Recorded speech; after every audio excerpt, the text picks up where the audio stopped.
Good morning, my name's David Rutherford and I'm one of the vets at Nottingham Vet School, and this is Jade, one of our students. Today we're going to have a look at this horse to work out if he's lame or not. This horse is wearing a head collar. Sometimes we would want them to wear a bridle, but it does depend on the horse, and today we're in a nice enclosed area and he's a well-behaved horse, so we're happy in a head collar. When the vet comes out to think about investigating a lameness problem with your horse, the first thing he's going to do is ask you several questions to establish the history. So those are going to be questions like, what does the horse normally do? Has the exercise changed recently? When did he first go lame? Has the lameness got better or got worse? Was he doing anything in particular when the lameness started? Was there an accident, so like a fall or a trailer accident? Have you noticed any lumps, bumps or swellings that are new? And have you done any treatment yourself, including giving any medications? This is to establish the story, the history, if you like, of the problem that's going on. After that, we're going to have a look at the horse from a distance. So we're going to be looking at the horse to look at his conformation, his shape, if there are any obvious swellings or any obvious asymmetry. So looking from the side, I'm looking at his muscling and I'm looking at his legs shape as they go down. Are they going down nice and straight? Or are there any obvious abnormalities in terms of flexural deformities? Next, I'm going to come round to the back and we'll see if we can get him standing nice and square. That's it. That's it, beautiful. So now I'm going to look at him directly from behind and I'm looking particularly at the silhouette of the bum. So the gluteal muscles, are they symmetrical? Are the pelvis bones symmetrical? Or is there any asymmetry there? In this horse, we can see that at the top of his pelvis, the left-hand side of his pelvis at the very top is slightly lower than the right. So those are called the tubosacrums. The left tubosacrum is slightly lower than the right tubosacrum. I'm also looking down his legs to see if there's any angular deformities as the legs go down, or are they going nice and straight down to the ground. I then come round to the other side and do the same from this side, looking at his muscling, looking at his symmetry. Is there weakness through the back muscles? In particular, from the side, I'm going to be looking at the front feet and seeing if they are symmetrical. I'm looking to see if the feet are very long, if the toes are very long, or if the heels are very upright. And his pair seem to be quite symmetrical, which is nice. And then lastly, I'm going to look at him from the front. So we're going all the way around the body, looking at his symmetry, looking at the shape and the angles of his legs. The next thing we might do is palpate him. So depending on what the problem is, I'll palpate that area. So if I do his whole body, the first thing I'm going to do is palpate down his neck.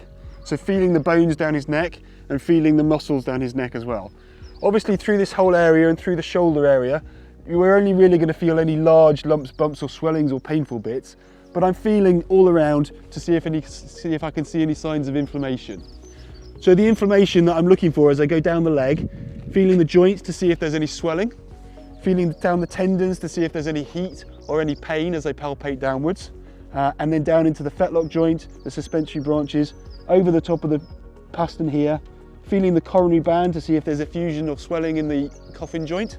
And then I'm going to feel around the hoof for any heat or abnormalities there.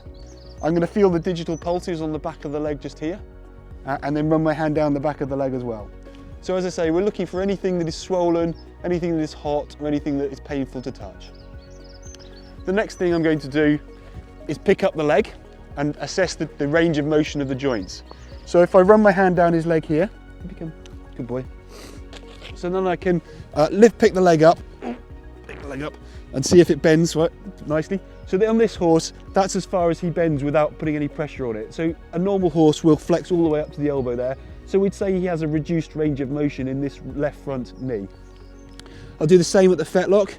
And again, he's a little bit stiff in that fetlock. It should bend a little bit more than that.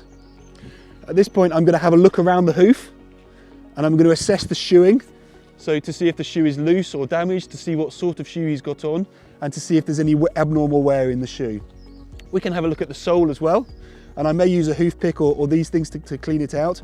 And these are hoof testers, and I'm going to work my way around the foot, putting pressure around different parts of the foot to see if he reacts and see if he flinches. So he's standing quite happily, not bothered. If he suddenly pulls his leg away, and that tells me that he might be sore in that particular area. So that's the hoof testers.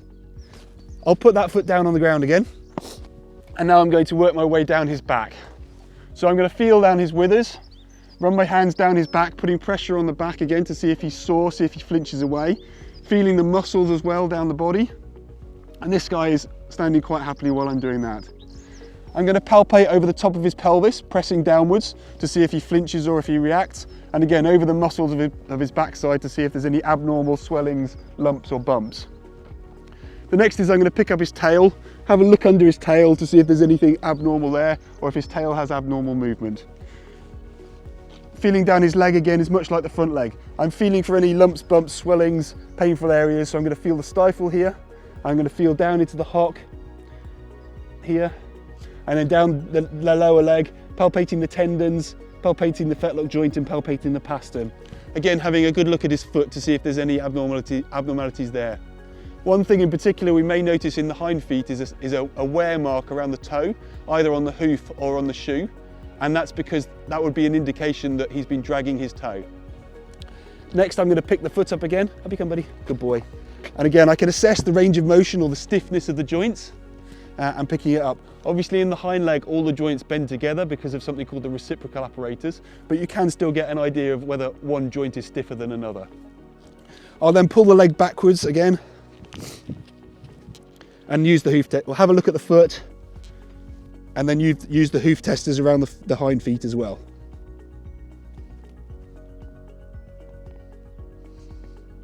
There we go. No reaction there, so he's nice and comfortable there. We'll put that down. And obviously at this point I would then do the same thing on the other side to have a look at the whole horse.